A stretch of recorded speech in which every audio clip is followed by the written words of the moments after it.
नमस्कार दोस्तों। इस समय हम पर्सनल कोचिंग प्रोग्राम के तहत यूपीएससी प्रीलिम्स 2026 के लिए टॉप 300 का रिवीजन कर रहे हैं। इसका फॉर्मेट आप जानते हैं। मैं आपको डेली टारगेट्स दे रहा हूं कि आप अच्छे से पढ़ के आइए। उसके बाद से मैं क्वेश्चंस पूछ रहा हूं ताकि आपका ध्यान वहां जा सके जहां से प्रश्न बनते हैं। ये जो टॉपिक्स आप देख रहे हैं, कल अगर आपने पूरी वीडियो देखी होगी तो आपको पता है कि लास्ट में मैंने ये टॉपिक्स दिखाए थे कि अब आपको ये पढ़ के आना है। यहाँ से मैं आपसे सवाल पूछूंगा। उम्मीद है कि आपने इन टॉपिक्स को पढ़ लिया होगा। मैंने आपको बताया है कि ग्रुप में दोबारा से ये पीडीएफ भेजी गई है। करेंट अफेयर पार्ट 1 के नाम से एक नोट दी गई है, उसमें ये सारे टॉपिक्स आपको मिल जाएंगे। और अगर आपने नोट अभी तक नहीं ली है तो ये व्हाट्सएप नंबर है, आप इस पर मैसेज कर दीजिए, आपको पूरी जानकारी मिल जाएगी, नोट भी मिल जाएगी। एक और तरीका है, स्टडी विद मास्टर ऐप है, उसका लिंक दिया गया डिस्क्रिप्शन में, कमेंट में, आप वहाँ से भी नोट ले सकते हैं। एक बात मैं आपको याद दिलाना चाहता हूँ और पूरी जिम्मेदारी के साथ एक बात कह रहा हूँ कि अगर आप यूपीएससी प्रीलिम्स 2026 देने जा रहे हैं और इन टॉपिक्स को नहीं पढ़ रहे हैं, मैं ये नहीं कहता हूँ कि आप मेरी नोट लेकर ही पढ़िए, कहीं से भी पढ़िए, लेकिन अगर आपने इन टॉपिक्स को तैयार नहीं किया है तो इसका सीधा सा मतलब है कि आप तैयारी के नाम पर कूड़ा इकट्ठा कर रहे हैं, सिलेक्शन नहीं होने वाला है। मैं क्यों कह रहा हूँ ऐसा? वो इसलिए कह रहा हूँ क्योंकि लगातार 4 सालों से मैंने साबित किया है कि अगर आपने सिर्फ इतने ही टॉपिक्स तैयार कर लिए अच्छे से, तो हर बार आप देख रहे हैं कट ऑफ से ज़्यादा क्वेश्चंस आ रहे हैं। आप आराम से प्रीलिम्स क्वालिफाई कर सकते हैं। इससे ज़्यादा कोई क्या दिखा सकता है आपको यकीन दिलाने के लिए? बड़ी बड़ी कोचिंग्स हैं, लाखों रुपये आपसे लेती हैं, लेकिन वो ये नहीं दिखा सकते कि यहाँ से क्वेश्चंस आए हैं। ऐसा नहीं है कि आते नहीं, वहाँ से भी क्वेश्चंस आते होंगे। उनके साथ समस्या ये है ना कि वो बहुत ही ज़्यादा लेंदी चीज़ें आपको दे रहे हैं। जो मैं टॉपिक्स आपको दे रहा हूँ, पहली बात तो ये है कि टॉप 300 सीरीज़ में इतने थोड़े से टॉपिक्स हैं। दूसरी बात ये है कि इन टॉपिक्स को भी बहुत बढ़ा चढ़ा के ज़बरदस्ती खींच के नोट नहीं बनाया गया है। बहुत संक्षिप्त में नोट है। आप कुछ ही घंटों में बहुत अच्छे से इसको पढ़ सकते हैं, रिवाइज़ कर सकते हैं।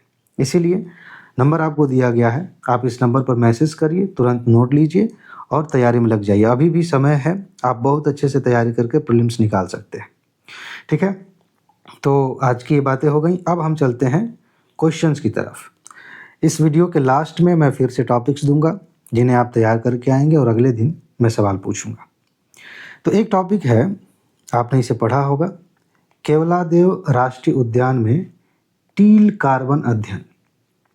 2 टॉपिक्स हैं यहाँ पे, एक है केवलादेव राष्ट्रीय उद्यान और दूसरा है टील कार्बन। हम इस पर ज़्यादा फोकस करेंगे। ठीक है, यहाँ से भी क्वेश्चंस आते हैं, नो डाउट, उस पर भी ध्यान देंगे, लेकिन ये ज़्यादा इम्पॉर्टेंट है। अब इसमें भी अगर आपने अच्छे से इस टॉपिक को पढ़ा है तो एक शब्द आया था, बायोचार। इस पर यूपीएससी ने क्वेश्चंस पूछे हैं प्रीलिम्स में ही। आप मुझे ये बताइए कि बायोचार क्या है? सिंपल सी बात है, या यूं कहें कि इसका लाभ क्या होता है? सोचिए। इस पर पीवाईक्यू में भी आपने पढ़ा होगा, मैं थोड़ा सा बता देता हूँ। बायोचार एक कार्बन समृद्ध पदार्थ है जो मृदा की उर्वरता बढ़ाता है, जल धारण क्षमता बढ़ाता है और फसल की उत्पादकता बढ़ाता है। सामान्य तौर पर मोटे शब्दों में अगर आप समझें तो ये होता है कि जो फसल उगाई गई है, ठीक है, फसल आपने काट ली है और उसके बाद से उसका कुछ ठूंठ रह गया, पत्तियां रह गई, खेत में ही छोड़ दिया जाता है। उससे कार्बन की मात्रा खेत में बढ़ जाती है। ठीक है, उससे मिट्टी की उर्वरता बढ़ जाती है, जल धारण करने की क्षमता बढ़ जाती है, फसल की उत्पादकता बढ़ती है, और भी पर्यावरण की दृष्टि से भी बहुत सारे लाभ हैं। तो आपसे बायोचार पूछा जा सकता है। और मैं एक बात बताऊं आपसे, अगर आप पीवाईक्यू देखते हैं तो मुझे बताने की ज़रूरत भी नहीं, लेकिन फिर भी ऐसे जो कीवर्ड होते हैं उनको अलग अलग तरीके से यूपीएससी कई बार पूछती है। बहुत सारे कीवर्ड ऐसे हैं साइंस में और इसमें भी, इन्वायरमेंट में भी 4-4, 5-5 बार पूछे गए हैं अलग अलग क्वेश्चंस में। वो बहुत महत्वपूर्ण भी हैं, तो आप इसे ध्यान रखिएगा। अब मुझे बताइए कि टील कार्बन क्या है? पढ़ा तो है आपने ना? बताइए, टील कार्बन से आप क्या समझते हैं? बहुत इंपॉर्टेंट है, इसको हल्के में मत लीजिएगा। यहाँ ध्यान दीजिए, कुछ की पॉइंट्स हैं जिन्हें आपको समझना है। टील कार्बन से तात्पर्य अलवण जल। गैर ज्वारीय जल की बात हो रही है, जिसे हम कह सकते हैं सामान्य तौर पर आर्द्र भूमि जो होती है ना, वहाँ पर संग्रहित कार्बन से है। इसको हम टील कार्बन कहते हैं। इसमें वनस्पति, सूक्ष्मजीवी, बायोम, घुले हुए कणिका कार्बनिक पदार्थ होते हैं। ये सारी चीज़ें इसमें शामिल होती हैं।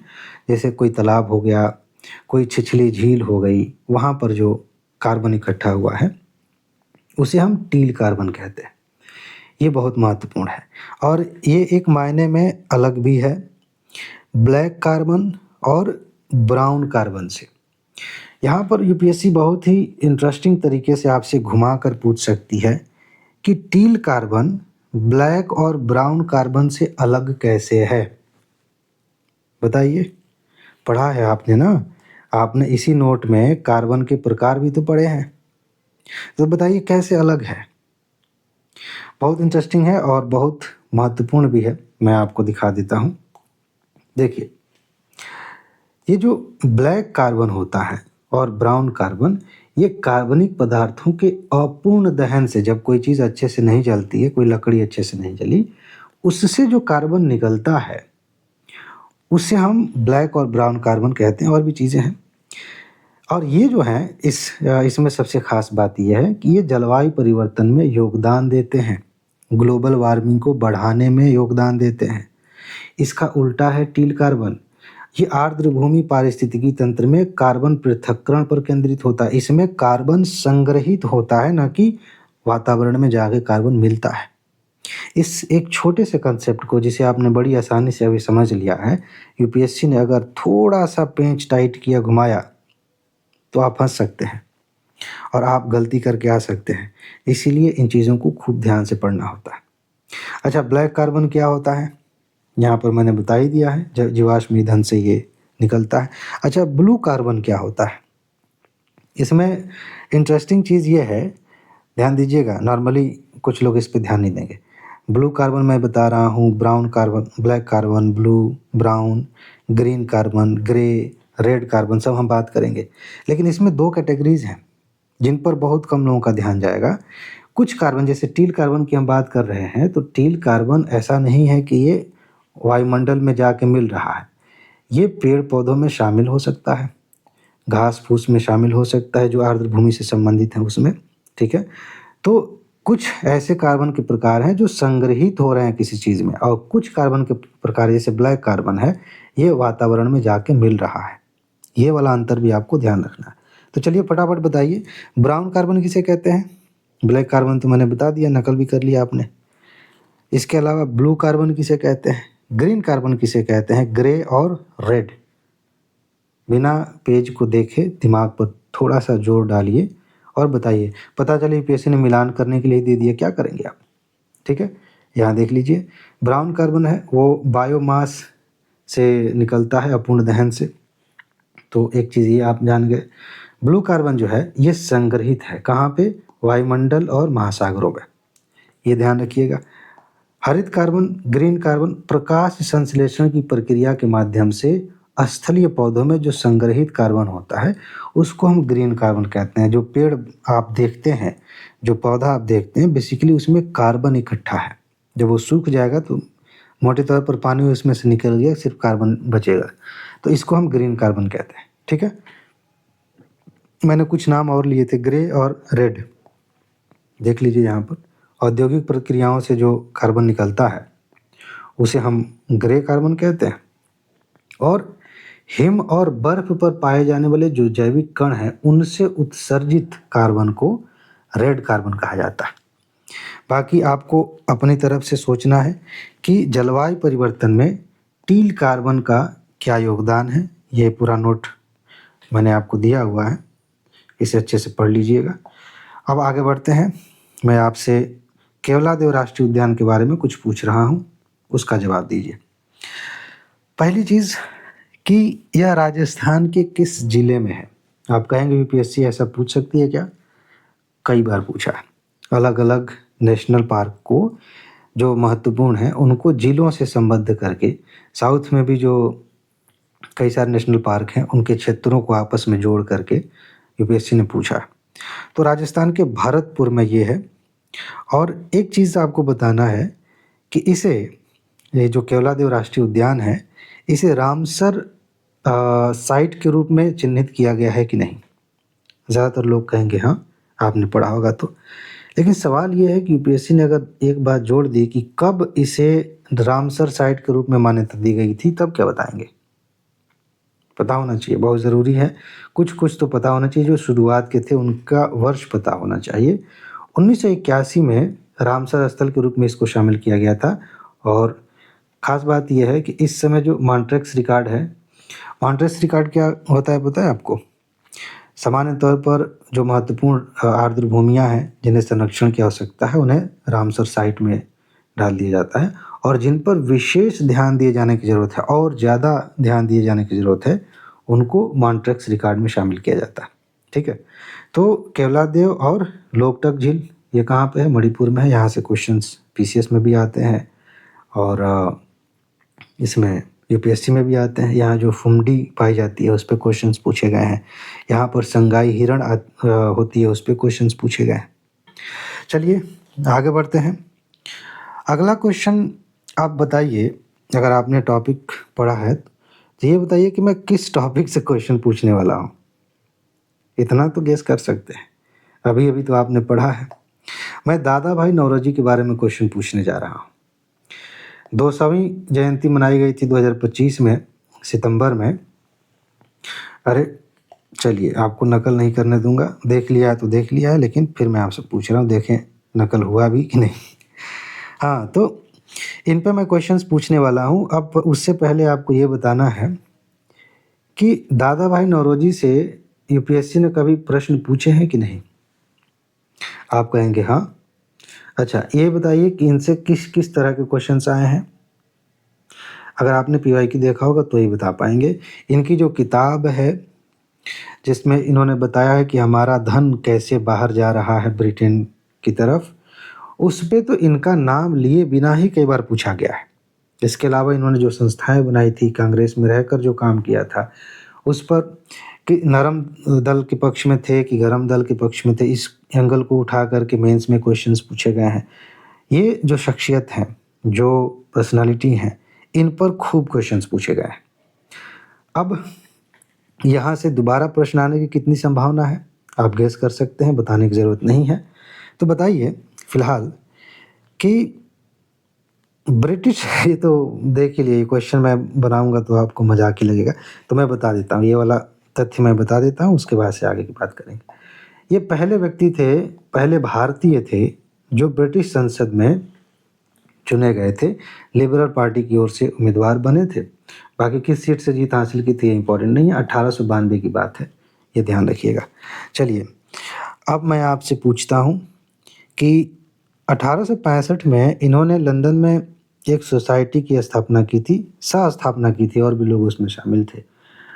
अगर आपने ये पहले से नहीं पढ़ा होता तो मैं आपसे सवाल नहीं पूछता, अभी कल ही आपने पढ़ा है, तब तो मैं पूछ सकता हूँ कि भाई अभी अभी आपने पढ़ा है, उसका नाम याद है कि नहीं। एक और है, इन्होंने 1866 में, अगले साल, ईस्ट इंडिया एसोसिएशन की स्थापना की थी। ये आपको पता है कि नहीं? खैर, मैंने बहुत सिंपल तरीके से पूछ लिया तो आपको पता चल ही गया। चलिए मैं आपको कुछ तथ्य दिखा देता हूँ, इसके बाद में जो पूछने वाला हूँ उसके लिए तैयार रहिएगा। 1865 में लंदन इंडियन सोसाइटी की स्थापना की थी कुछ और लोगों के साथ मिलकर। 66 में इन्होंने ईस्ट इंडिया एसोसिएशन की स्थापना की थी, और इस पर कई बार प्रश्न पूछे गए हैं। इस पर भी प्रश्न आए हैं कि ये कितनी बार, पीसीएस में क्वेश्चंस आए हैं इस पर, कितनी बार इन्होंने अध्यक्षता की थी कांग्रेस की। 1886 में कलकत्ता में जो हुआ था, 1893 में लाहौर वाले में, और 1906 में कलकत्ता में इन्होंने अध्यक्षता की थी। ये इंपॉर्टेंट है। इन्होंने थियरी दी थी ड्रेन थियरी, उनमें मतलब समर्थकों में थे, और भी लोगों ने इस पे बात की है, और यूपीएससी ने उस पर क्वेश्चन भी पूछा है कि वेल्थ ड्रेन थियरी पे किन किन लोगों ने अपने विचार दिए थे, या कौन कौन लोग उसके पक्ष में थे। इस पर क्वेश्चंस आए हैं। ठीक है, चलिए अब मैं आपसे क्वेश्चन पूछ रहा हूँ जिसको लेकर यूपीएससी ने पहले भी प्रश्न पूछे हैं।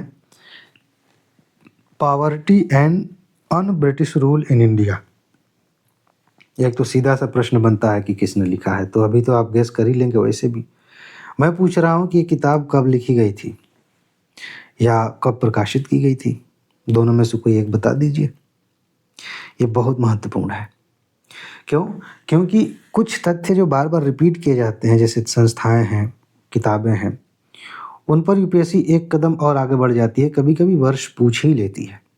तो ये आपको बताना है और साथ ही साथ ये भी बताना है कि इन्होंने ब्रिटिश संसद में एक भारतीय समिति का गठन किया था, वो कब किया था? मैं जानता हूँ कि ये वाला वर्ष उतना महत्वपूर्ण नहीं है, शायद ना पूछा जाए, लेकिन ये तो पूछा गया पहले भी कि किस व्यक्ति ने ब्रिटिश संसद में एक भारतीय संसदीय समिति का गठन किया था। ये पूछा जाता है, तो मैं वर्ष पूछ लेता हूँ ताकि इससे पता चल जाए कि आपने उस पे ध्यान दिया है कि नहीं। बताइए? चलिए, मैं ही बता देता हूँ। वैसे आपने पढ़ा है तो आपको पता है। 1901 में इन्होंने poverty and un British rule in India लिखा था। इसके अलावा 1893 की बात है, इन्होंने ब्रिटिश संसद में भारतीय संसदीय समिति का गठन किया था। एक और समिति बनाई गई थी 1895 में, और उस समिति में इनको नियुक्त किया गया था। एक मेंबर ये भी थे। उसका नाम बता सकते हैं आप? इस टॉपिक की आखिरी लाइन है वो। बताइए, सोचिए, थोड़ा सा दिमाग पर जोर डालिए। उस समिति का नाम क्या है? बहुत इंपॉर्टेंट है, क्वेश्चन आ सकता है। उस समिति का नाम है भारतीय व्यय पर एक कमेटी बनी थी, रॉयल आयोग बना था। यहाँ से क्वेश्चन पूछा जा सकता है, तो ध्यान रखिए दादा भाई नौरोजी को। अब भारत के परमाणु परीक्षण के 25 वर्ष पूरे हुए थे, उस पे क्वेश्चन बन सकता है। इसको आप अलग अलग तरीके से देखें। अरे, ये मुझे दिखाना नहीं है, मुझे पहले आपसे सवाल पूछना है। पहले मुझे ये बताइए कि पोखरण का जो परीक्षण हुआ था, जिसको स्माइलिंग बुद्धा नाम दिया गया था, ये कब हुआ था?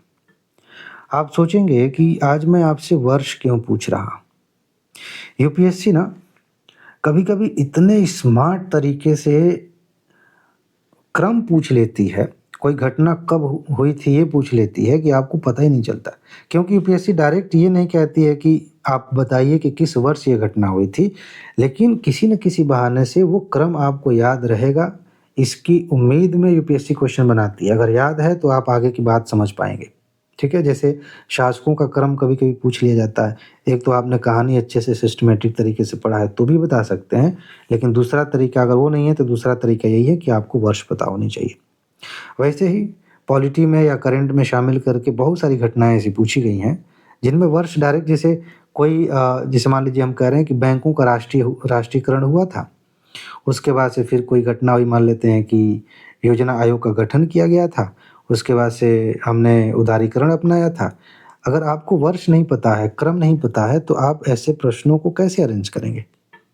इसलिए मैंने पूछा। बताइए कि पोखरण परीक्षण कब हुआ था? और पोखरण द्वितीय जिसे हम कहते हैं, सेकंड, उसमें 5 परमाणु परीक्षण किए गए थे, ये कब-कब हुए थे दोनों? दोनों का वर्ष आप बता दीजिए। पीसीएस में तो ये वर्ष पूछ ही लिए जाते हैं। चलिए, अब नकल करने की बारी है। यहाँ देखिए, पहली बात जो मैं कह रहा हूँ 1974 की घटना है, पोखरण परीक्षण हुआ था, स्माइलिंग बुद्धा नाम दिया गया था। यहाँ से भी क्वेश्चंस पूछे जाते हैं स्माइलिंग बुद्धा वाला, तो इसको अलग से ध्यान रखिएगा। और पोखरण सेकंड जो हुआ था, ये 98 में हुआ था। 5 ये भी पूछा जा सकता है कि 10 परमाणु परीक्षण किए गए थे, तो वो बात गलत हो जाएगी। ठीक है ना?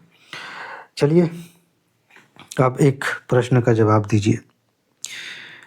प्रश्न का जवाब नहीं, मेरे ख्याल से मुझे ये पढ़ देना चाहिए। ये इंटरेस्टिंग लाइन है, ज़रूरी बात है कि परमाणु सिद्धांत का विकास कैसे हुआ हमारे यहाँ। इस लाइन को पढ़ रहा हूँ, खूब ध्यान से समझ लीजिए और इसे याद कर लीजिएगा, बहुत इंपॉर्टेंट। 1998 के बाद जब सेकंड हमने परीक्षण कर लिया, भारत ने अपनी परमाणु रणनीति की एक तरह से कहे घोषणा किया या परिभाषित किया, क्लियर किया कि हमारी रणनीति क्या है। अब यहाँ ध्यान दीजिएगा, बहुत महत्वपूर्ण तथ्य है। 17 अगस्त आप चाहें तो इग्नोर कर सकते हैं। 1999 को पहले राष्ट्रीय सुरक्षा सलाहकार बोर्ड के संयोजक ये कौन थे?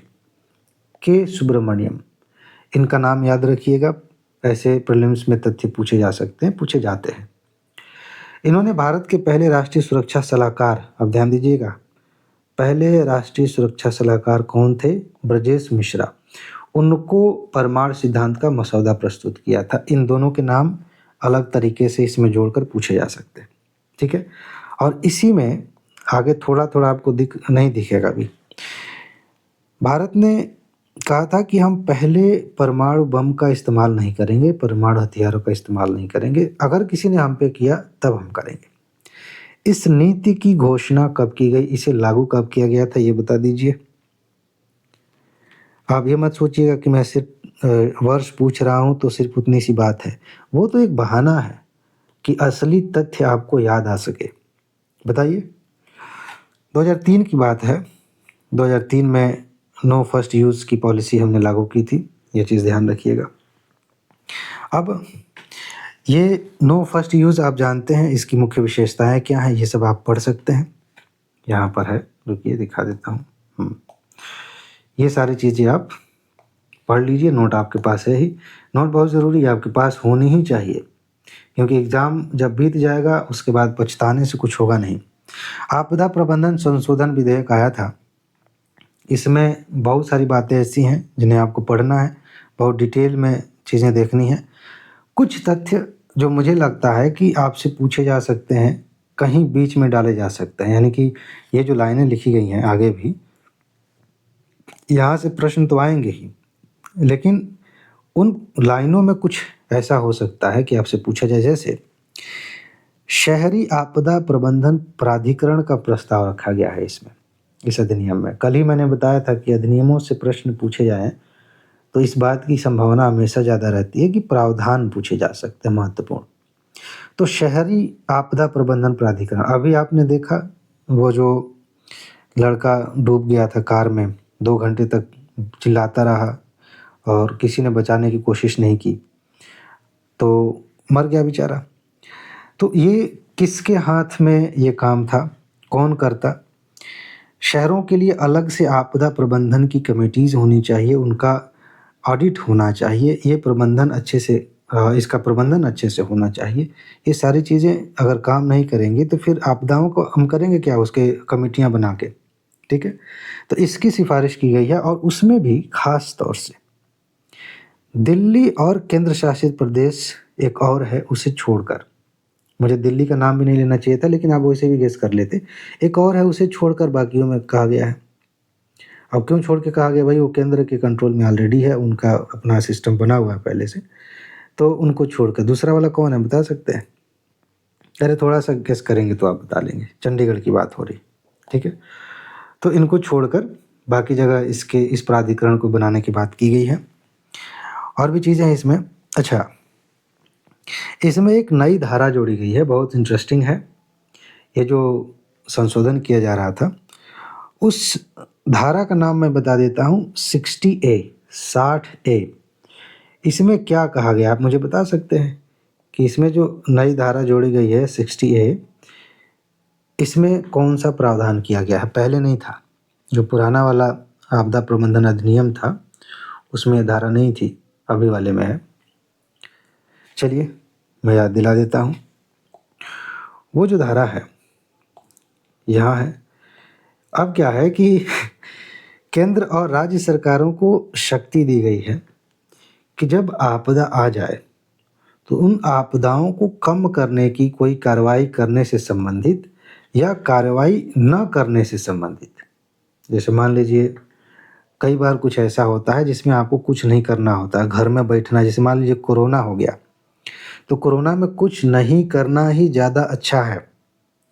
तो कुछ ना करने का भी आदेश दिया जा सकता है, कुछ करने का भी आदेश दिया जा सकता है, और अगर किसी ने बात नहीं मानी तो उस पर 10,000 रुपये तक का जुर्माना लगाया जा सकता है, और यूपीएससी यहाँ भी खेल सकती है। यूपीएससी ने कई बार ऐसे क्वेश्चंस पूछे, यहाँ पे कामा लगा देते हैं, कामा नहीं लगाना, जैसे यहाँ पे 1 जीरो बढ़ा देते हैं या 1 जीरो हम कम कर देते हैं। इस तरह से क्वेश्चंस खूब यूपीएससी पूछती है जब आंकड़ों की बात आती है। तो ये चीज़ ध्यान रखिएगा, 10,000 है, बहुत ज़्यादा नहीं है, बहुत कम भी नहीं है। अच्छा, इसके बाद इसमें बहुत सारी बातें हैं जो आपको अच्छे से पढ़नी है। आर्टिकल लंबा है, इसको अच्छे से तैयार कर लीजिएगा। पुराना जो अधिनियम है लास्ट में वो भी दिया गया है।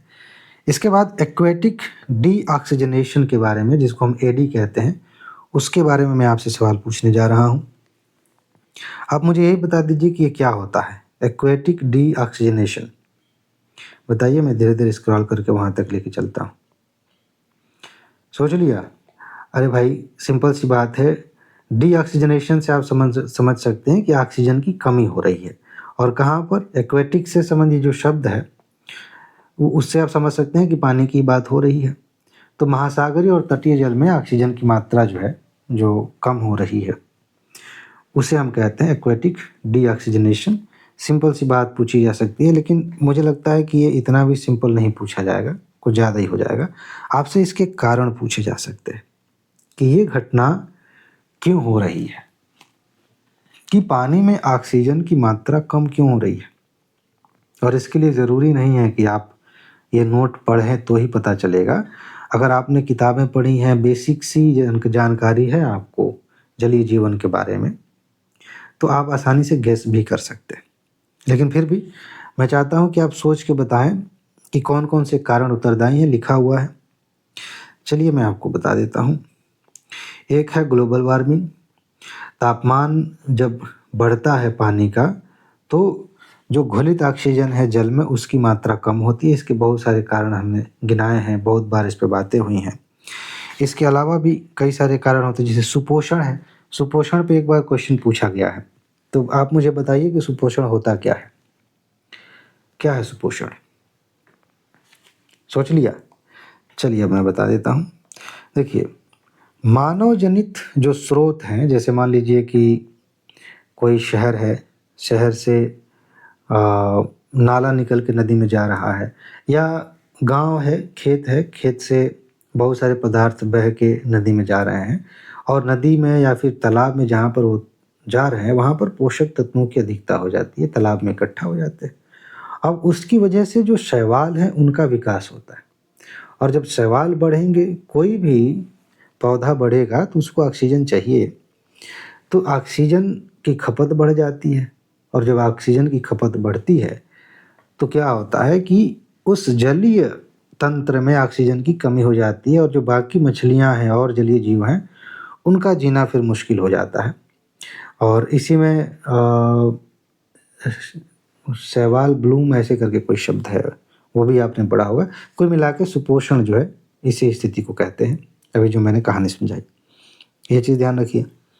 कल मैंने आपको बायो E3 नीति के बारे में हिंट दिया था, एक लाइन पढ़ के भी सुनाया था। आज विस्तार से इसके बारे में मैं आपको दिखा रहा हूँ, और मेरे ख्याल से इसमें पूछने वाला जो सवाल है वो एक ही है, और उसी में पूरा ये टॉपिक क्लियर हो जाएगा। तो उसके लिए मैंने कुछ अलग से हाईलाइट नहीं किया है। मैं सिंपल सा ये कह रहा हूँ कि बायो E3 नीति का उद्देश्य क्या है, ये नीति क्या है, सिंपल सी बात है। तो बताइए, इसके बारे में आपने जो भी पढ़ा है वो याद करने की कोशिश करिए, और अगर कुछ याद नहीं आ रहा है तो फिर से मैं कह रहा हूँ कि इसको रिवाइज करिए। और एक बात ध्यान रखिए कि इससे क्वेश्चन पूछा जाएगा तो सबसे पहली चीज़ ये पूछी जाएगी, एक सेकंड, पहली चीज़ ये पूछी जाएगी कि ये क्या है, और दूसरी चीज़ ये कि इसका उद्देश्य क्या है। एक बार भी आपने गंभीरता से पढ़ लिया तो आपको सिर्फ इतना याद रखना है कि बायो E3 नीति नाम की कोई चीज़ है। उसके बाद से बहुत ज़्यादा दिमाग इधर लगाना नहीं पड़ेगा, ठीक है? तो ये आसान सी बात है, इसको आप पढ़ सकते हैं। इसमें एक योजना थी जिसका नाम है विज्ञान धारा योजना। इसमें कई योजनाओं को एक साथ लाया गया है। विज्ञान धारा योजना क्या है पता है? अगर आपने इसे पढ़ा है तो बताइए, इसको पढ़ के जाइएगा अच्छे से। यहाँ देखिए, इसमें बहुत सारी चीज़ें हैं, 3 प्रमुख योजनाएं थी, उनको एक किया गया है। सब कुछ आप पढ़ेंगे। थोड़ा सा यहाँ पर मैंने हाईलाइट किया है, इस लाइन पर अगर आप थोड़ा सा ध्यान देंगे तो आपको समझ में आ जाएगा। इसका उद्देश्य है अनुसंधान और विकास का विस्तार करना, पूर्णकालिक समकक्ष शोधकर्ताओं की संख्या में वृद्धि करना, ये इसलिए लाया गया है। तो थोड़ा सा ये ध्यान दे दीजिए। इसके बाद इसमें कुछ बातें हैं, आपको पढ़ लेना है, नोट आपके पास है ही।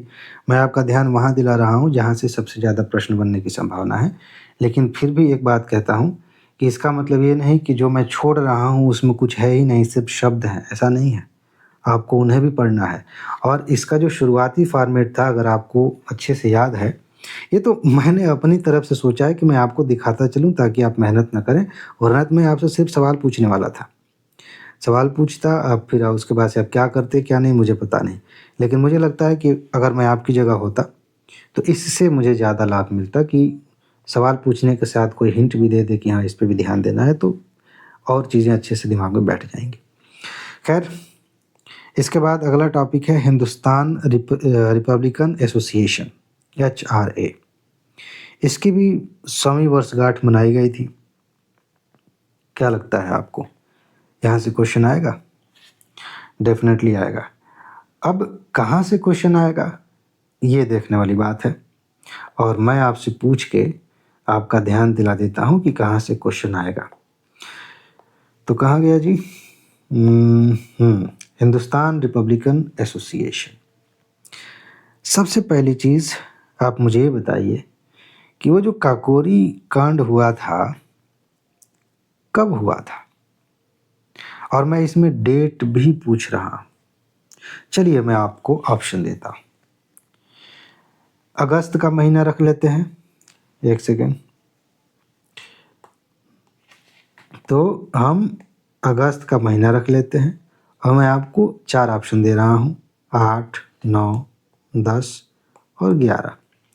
इन चारों में से किस तारीख को, और घटना 1925 की है, सामने ही लिखा है, किस तारीख को काकोरी कांड हुआ था, खजाना लूटा गया था? इसमें आपने फिल्में भी देखी हैं इस पर। बताइए। आप कह सकते हैं कि सर ये क्यों पूछ रहे हैं डेट, लेकिन अगर आपने PYQ देखा हो तो आप दोबारा कभी नहीं पूछेंगे कि इसका डेट आपने क्यों पूछ लिया। यूपीएससी ने अब तक कई प्रश्न ऐसे पूछे हैं जिसमें बाकायदा सिर्फ वर्ष नहीं पूछा, उसका डेट भी पूछा है कि किस तारीख को ये घटना घटी थी।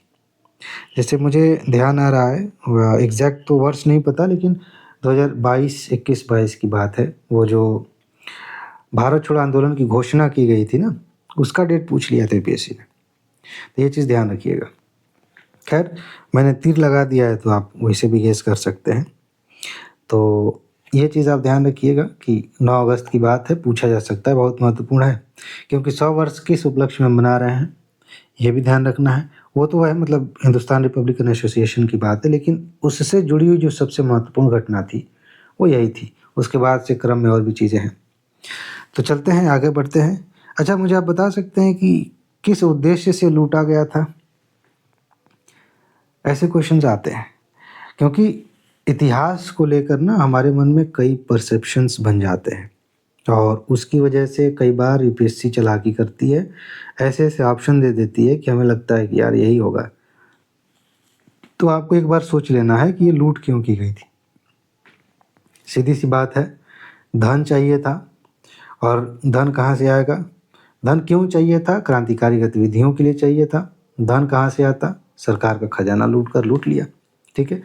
इनमें कौन कौन लोग शामिल थे, कौन सी हस्तियां शामिल थीं? राम प्रसाद बिस्मिल थे, अशफाकुल्ला खान थे, ठाकुर रोशन सिंह थे, राजेंद्र लाहिड़ी थे, और सचिंद्र बख्शी, और भी लोग थे। अच्छा, इनको फांसी की सज़ा दी गई थी। बाकी लोगों को भी सजाएं दी गई थी, लेकिन इन लोगों को फांसी की सज़ा दी गई थी। ये आपसे पूछा जा सकता है इसी मामले में, ये जो लूट हुआ था इसी मामले में, ये ध्यान रखिएगा। अब वापस आते हैं, ये जो हिंदुस्तान रिपब्लिकन एसोसिएशन है, इसका गठन कब किया गया था, और ये भी बताना है कि इसके गठन के समय इसका उद्देश्य क्या था। 2 बातें हैं, गठन कब हुआ था और गठन के समय इसका उद्देश्य क्या था। सोच लिया आपने? गठन हुआ था 1924 में, ये ध्यान रखिएगा, और इसका उद्देश्य था सशस्त्र क्रांति। हथियार के साथ क्रांति करेंगे, खून बहाएंगे, ये प्यार से बात नहीं मानने वाले हैं, ये विचारधारा थी क्रांतिकारियों की। तो सशस्त्र क्रांति द्वारा संयुक्त राज्य भारत का एक संघीय गणराज्य स्थापित करना, ये इनका उद्देश्य था। संस्थापक सदस्यों को लेकर कई बार प्रश्न पूछे जाते हैं और कई बार गलतियां होती हैं, तो ध्यान रखिएगा। इनमें जो सबसे फेमस पर्सनालिटी हैं HRA से जुड़े हुए, वो है भगत सिंह।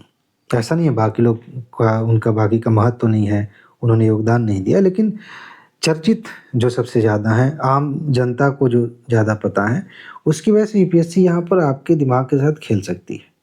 एचआरए जो शुरुआत में बना था ना, उसमें राम प्रसाद बिस्मिल थे, अशफाक उल्लाह खां थे, सचिंद्र नाथ सन्याल बख्शी थे, सचिन नाथ सन्याल थे और जोगेश चंद्र चटर्जी थे।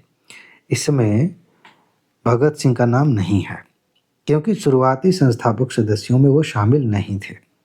यहीं पर बहुत सारे लोग गलतियाँ करेंगे, तो आप ध्यान रखिएगा, शुरुआती सदस्यों में ये लोग हैं, इनका नाम याद रखिए। आगे चल के इसमें कुछ बदलाव किए गए। बदलाव क्या हुआ कि मतलब और भी लोग इसमें शामिल हुए, बदलाव तो हुआ ही। उसमें मैं आपसे सवाल पूछ रहा हूँ कि पहली बात ये बताइए कि इसका नाम कब बदला गया फिर से दोबारा? 24 में गठन किया गया था, नाम बदला गया होगा। उस समय भगत सिंह आ गए थे इसमें, बताइए। अच्छा, एक चीज़ और है, इनकी विचारधारा मुख्य रूप से कैसी थी? मैं बहुत आसान ऑप्शंस दे रहा हूँ। पहला ऑप्शन है कि ये पूंजीवादी सोच का समर्थन करते थे। दूसरा ऑप्शन ये है कि समाजवादी सोच का समर्थन करते थे। तीसरा है साम्यवादी सोच का समर्थन करते थे। तीनों में से बता दीजिए। समाजवादी विचारधारा थी इनकी, ये ध्यान रखिएगा, ठीक है ना। बाकी 1928 में नाम बदला गया, भगत सिंह, सुखदेव, शिववर्मा, ये चंद्रशेखर आज़ाद, ये लोग इसमें शामिल हुए, ठीक है। और समाजवाद को इन्होंने फिर प्रमुख लक्ष्य बनाया था और इन्होंने नाम बदला इसका, हिंदुस्तान सोशलिस्ट, ये शब्द इसमें शामिल किया गया, सोशलिस्ट रिपब्लिकन एसोसिएशन इसका नाम कर दिया गया। ये बात आपको ध्यान रखनी है। अब इसमें कुछ चीज़ें हैं जहाँ से क्वेश्चंस आते हैं। कल मैंने आपको याद दिलाया था कि प्रमुख किताबें या संगठन, यहाँ से क्वेश्चंस पूछ लिए जाते हैं।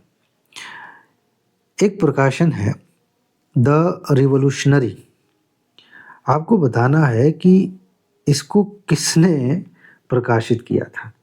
क्रांतिकारी प्रकाशन था, पत्रिका थी, बताइए। सोच लिया? ऐसे नहीं काम चलेगा, अगर आप भूल रहे हैं तो ऐसे काम नहीं चलेगा। और नीचे अगर आप देखने की कोशिश कर रहे हैं तो ये नकल भी नहीं चलेगा। राम प्रसाद बिस्मिल द्वारा विजय कुमार के उपनाम से, ये भी पूछा जा सकता है, इन्होंने अपना असली नाम नहीं लिखा था उसमें, विजय कुमार के उपनाम से ये लिखा था और सचिंद्र नाथ सन्याल ने सहयोग दिया था। क्या नाम है? The revolutionary.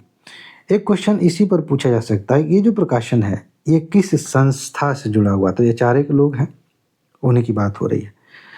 अच्छा, द फिलॉसफी ऑफ बम, जिसको हिंदी में बम का दर्शन आप कह सकते हैं, ये कई बार पूछा गया है, पीसीएस परीक्षा में पूछा गया है, यूपीएससी ने भी शायद इस पे क्वेश्चन पूछा है। बताइए, बम का दर्शन, फिलॉसफी ऑफ बम किसने लिखा था? आपने थोड़ी सी नकल तो कर ही ली होगी और नाम भी देख लिया है। यह है भगवती चरण वोरा, ये नाम याद रखिएगा, ये तथ्य पूछा जा सकता है। बाकी कुछ क्वेश्चंस और हैं। अच्छा, ये मेरे ख्याल से पीसीएस में क्वेश्चन पूछा गया था, असेंबली में जो बम विस्फोट हुआ था, कौन कौन गए थे? भगत सिंह के साथ कौन गए थे, याद है? और ये भी बता दीजिए कि ये विस्फोट कब हुआ था, वर्ष बहुत महत्वपूर्ण है। सोच लिया? बहुत ज़रूरी है, ये सिर्फ पन्ने पलटने से काम नहीं चलेगा। 1929 की घटना है और भगत सिंह के साथ बटुकेश्वर दत्त गए थे। इस नाम के साथ कभी कभी कोई और नाम दे दिया जाए फेमस, तो कुछ लोग कंफ्यूज हो सकते हैं। अच्छा, जतिन दास को भी जेल में डाला गया था, इसी संस्था से जुड़े हुए थे। तो आपको बताना है कि कितने दिनों के भूख हड़ताल के बाद उनकी मृत्यु हो गई थी। ये ऐसे साउंड कर रहा होगा कि पीसीएस टाइप का तथ्य है, लेकिन यूपीएससी आजकल ऐसे प्रश्न पूछने लगी है। पता चले उसमें लिख दे कि 50 दिनों की भूख हड़ताल के बाद, 53 दिनों की भूख हड़ताल के बाद, 1.5 महीने की भूख हड़ताल के बाद, ऐसे। तो ध्यान रखिएगा। और कब फांसी दी गई थी इनको, भगत सिंह, सुखदेव, राजगुरु को? जाहिर सी बात है यूपीएससी नहीं पूछेगी ये तथ्य, लेकिन इस तथ्य के आधार पर बहुत कुछ जोड़कर पूछा जा सकता है, क्रम में लगाने के लिए पूछा जा सकता है, इसलिए यह बात आपको पता होनी चाहिए, ठीक है। चलिए देखते हैं आपको पता है कि नहीं। देखना क्या हो तो आपको पता चली कि अब मेरी बारी है बताने की। यहाँ देखिए, 63 दिनों तक इन्होंने कुछ नहीं खाया था जतिन दास ने, फिर इनकी मृत्यु हो गई। उसके बाद से पूरे देश में आक्रोश फैल गया था। 23 मार्च 1931 की बात है, भगत सिंह, सुखदेव और राजगुरु को फांसी दे दी गई थी। ये घटना बहुत ही महत्वपूर्ण है भारतीय इतिहास के संदर्भ में, ध्यान रखिएगा। अब अगला टॉपिक क्या होने वाला आप बता सकते हैं? अगला टॉपिक है वन नेशन वन इलेक्शन, और उसमें एक सवाल है जो वन लाइनर के तौर पे आपसे पूछा जा सकता है कि इसके लिए केंद्रीय मंत्रिमंडल ने एक कमेटी बनाई थी, सरकार ने, यूँ कहिए सरकार ने कमेटी बनाई थी, उस कमेटी के अध्यक्ष कौन थे? बताइए। सिंपल सी बात है, अगर आपको नहीं पता है तो फिर चिंता की बात है। इतना तो पता होना चाहिए, जो पूर्व राष्ट्रपति थे हमारे रामनाथ कोविंद जी, उनकी अध्यक्षता में बनाई गई थी। एक सवाल और है इस पे कि अब तक कितनी बार लोकसभा और राज्यसभा के चुनाव, राज्यसभा नहीं, लोकसभा और विधानसभा, जो राज्यों की विधानसभाएं हैं, उनका चुनाव एक बार या एक साथ हुआ है? यहाँ पर मुझे एक चीज़ याद आ रही है, वो मैं अभी डिस्कस करना चाहूँगा। नोट में एक करेक्शन है, वो ये वाला देख लीजिएगा। ये 1951-52, फिर 57-62 और 67 में जो चुनाव हुए थे, लोकसभा और विधानसभा के चुनाव एक साथ हुए थे। यहाँ पर मैं एक चीज़ करेक्ट करना चाहता हूँ, जो आपको पॉलिटी वाली नोट दी गई है ना टॉप 300 की, उस समय जब आप राज्य विधानसभा के बारे में पढ़ते हैं तो वहाँ पर 2 जगह टाइपिंग मिस्टेक हुई है। ऊपर अगर कॉमन सेंस आप लगाएंगे तो आप जान जाएंगे, लेकिन दो दोस्तों ने, मेरे ख्याल से 3 दोस्तों ने वहाँ पे ध्यान दिलाया कि सर ये वाला गड़बड़ लग रहा है, तो मुझे लगा आपको बता दूं। वहाँ पे एक जगह लिखा है, सब कुछ ठीक है, राज्यपाल की बात हो रही है तो आप जान सकते हैं राज्यपाल का कार्यक्षेत्र कहाँ पे है, लेकिन राज्य विधानसभा की जगह वहाँ पर लोकसभा लिखा गया है, और एक जगह राज्य विधानसभा की जगह संसद लिखा हुआ है। वो हम आगे अपडेट कर देंगे, लेकिन ये मैं याद दिला रहा हूँ कि ये हमें पता है, हम जान रहे हैं कि यहाँ पर टाइपिंग मिस्टेक हुई है, तो वो हम ठीक कर देंगे। ऊपर आप जानते हैं हेडिंग में ही ऊपर लिखा हुआ है राज्य विधानसभा, तो उसको थोड़ा सा आप ध्यान रखेंगे तो समझ जाएं कि ये जो 2 शब्द हैं टाइपिंग मिस्टेक की वजह से, ये पॉलिटी वाले में है, करंट वाले में नहीं। तो ये डेट फिलहाल वापस आते हैं, ये आपको पता होना चाहिए। वन नेशन वन इलेक्शन पे अगर क्वेश्चन आया तो ये 2 बातें पक्का किसी न किसी रूप में आ सकती हैं प्रीलिम्स में। एक तो अध्यक्ष का नाम, जो कमेटी बनाई गई थी, और दूसरा कि भाई क्या कभी ऐसा हुआ है कि हमारे देश में एक साथ ये चुनाव हुए हैं? ज़रूरी नहीं है, ध्यान रखिएगा, ज़रूरी नहीं है कि यूपीएससी इनको लेके क्वेश्चन पूछे, लेकिन इसी के दम पर अगर एक स्टेटमेंट बना दिया जाए जिसमें यूपीएससी ने कह दिया कि अब तक हमारे देश में केवल 2 बार ऐसा हुआ है कि लोकसभा और विधानसभाओं के चुनाव एक साथ हुए हैं, या 5 बार ऐसा हुआ है, या 1 बार भी नहीं हुआ है, तो ये तथ्य भले ही काम नहीं आए इस तरह से, लेकिन इन रूपों में कि 2 बार या 5 बार या बिल्कुल नहीं, इन चीज़ों का जवाब देने के लिए आपको पता होना चाहिए कि कितनी बार हुए हैं, ठीक है ना? और ऐसा नहीं कि इसके लिए कोई नियम बनाया गया था। भाई शुरू में देश अभी आज़ाद हुआ था, सारे चुनाव कराने थे, तो ऐसा तो हो नहीं सकता कि पहले लोकसभा का चुनाव करा लें, उसके बाद से जब शुरू हो जाएगा तब, भाई सब करा लेते हैं, लोकसभा का भी, राज्य विधानसभा की तो, और एक ही पार्टी की सरकार बन रही थी, राज्यों में भी केंद्र में भी, तो ज़्यादा दिक्कत नहीं, उसी क्रम में बन गया, इसलिए ये 4 बार एक साथ हो गया। अब आगे बढ़ते हैं, और इसमें बहुत सारी चीज़ें हैं जो मेंस के नज़रिए से भी महत्वपूर्ण है, आप एक बार देख सकते हैं। एक क्वेश्चन आपसे पूछा जा सकता है, ब्लैक कोट सिंड्रोम, सिंपल सी चीज़ है, पूछा जाएगा कि ब्लैक कोट सिंड्रोम क्या है, या ब्लैक कोट सिंड्रोम को कौन सी लाइन अच्छे से परिभाषित करती है।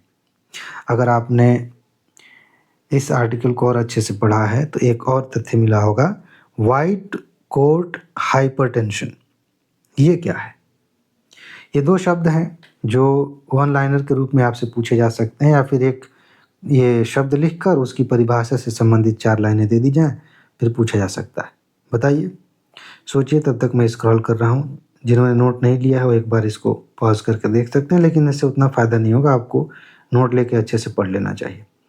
एग्ज़ाम करीब है, अभी आप पढ़ लेंगे तो फ़ायदा हो जाएगा, बाद में सबूत दिखाऊंगा, उस समय पछताने से तो कुछ होगा नहीं। तो हाँ, एक चीज़ और, इसमें जो पेज आप देख रहे हैं ना A4 साइज़ में, ओरिजिनल नोट में पेज का साइज़ अलग किया गया है, फ़ॉन्ट को छोटा किया गया है ताकि कम पेज हों, जब आप प्रिंट निकलवाएँ तो ज़्यादा पेज ना हो। तो ये जो है चिंता व्यक्त करते हुए राष्ट्रपति ने ये बात कही थी, ब्लैक कोट सिंड्रोम की बात की थी। ये क्या होता है?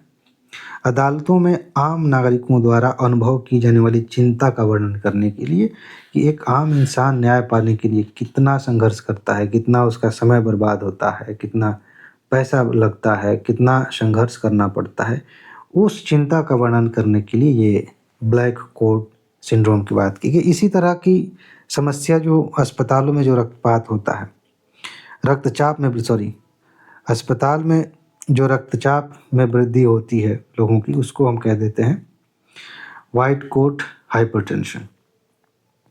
बहुत ये भी एक इसी तरह का नाम है, आपसे पूछा जा सकता है। इसके बाद से एक शब्द है ब्रेन कंप्यूटर इंटरफेस। यूपीएससी ने ऐसे बहुत सारे सवाल पूछे हैं टेक्नोलॉजी से जुड़े हुए, उनके अनुप्रयोगों पर क्वेश्चन पूछे हैं। तो आपसे पूछा जा सकता है कि ये ब्रेन कंप्यूटर इंटरफेस क्या है, इस पर 3-4 कथन बनाकर आपसे पूछे जा सकते हैं। और इसके लिए सिंपल सी चीज़ आपको जाननी है कि बेसिकली ये काम कैसे करता है। तो बताइए, ब्रेन कंप्यूटर इंटरफेस। जिन लोगों को लकवा मार जाता है, जो अपना शरीर हिला नहीं सकते, उनके दिमाग का जो सिग्नल है शरीर के अंगों तक नहीं पहुंच पाता है, तो लकवाग्रस्त लोगों को डिजिटल माध्यम का उपयोग करके संवाद करने में सक्षम बनाना है। वो हिल डुल नहीं सकते, बोल नहीं सकते, तो वो उनके लिए एक ये उपाय है। इस डिजिटल माध्यम को ब्रेन कंप्यूटर इंटरफेस PCI से सिग्नल प्राप्त होते हैं। अब ये कैसे काम करता है ये आप बताइए, सोच के बताइए कि ये कैसे काम करता है, तकनीक कैसे काम करती है। एक ह्यूमनॉइड रोबोट कैसे बनाया जा रहा है। एक शब्द ह्यूमनॉइड रोबोट नहीं, एक कुछ ऐसा शब्द है, आप चाहें तो इसके बारे में कमेंट कर सकते हैं कि इंसान है, ठीक ठाक है, ऐसा भी नहीं है कि लकवा हो गया उसको, लेकिन अपने दिमाग में कुछ ऐसा चिप लगा सकते हैं, एंटीना टाइप का एक विकसित हुआ था वो लगा सकते हैं, तो इससे दिमाग के काम करने की क्षमता बढ़ जाती है। उसका नाम अभी एग्जैक्ट मुझे याद नहीं आ रहा, लेकिन उस पर क्वेश्चन पूछा जा सकता है। और इस तरह की टेक्नोलॉजी में सबसे जो बड़ा खतरा है पता है क्या? सबसे बड़ा खतरा है कि इससे किसी के दिमाग को भी हैक किया जा सकता है, उसके दिमाग इन्फॉर्मेशन को हैक किया जा सकता है, क्योंकि जुड़ा हुआ है उसका दिमाग उस सिग्नल से। तो खैर ये थोड़ा सा आप ध्यान रखिएगा, इसके उपयोग पर प्रश्न पूछा जा सकता है। इसके बाद अब आज का सेशन ये पूरा हो रहा है और कल के लिए अब आपको मैं टारगेट दे रहा हूँ। 10 टॉपिक्स हैं नेक्स्ट टारगेट। हड़प्पा सभ्यता के 100 वर्ष पूरे हुए थे और पेंगोंग झील जो है उस पर चीन ने सेतु बनाया था। हम्पी को खतरा है खदानों से। मोदाइम क्या होते हैं।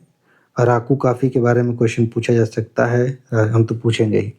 सौर गठबंधन पे खूब क्वेश्चन आते हैं। भूस्खलन एक टॉपिक है। ये सारे टॉपिक्स आपको दिए गए हैं, एडवांस में नोट दी गई है, पढ़ लीजिएगा। और अगर आपके पास नोट नहीं है तो एक दिन बीत रहा है, आज भी मौका है, तुरंत इस पर मैसेज करिए, तुरंत नोट लीजिए और जितना जल्दी हो सके अच्छे से पढ़ लीजिए।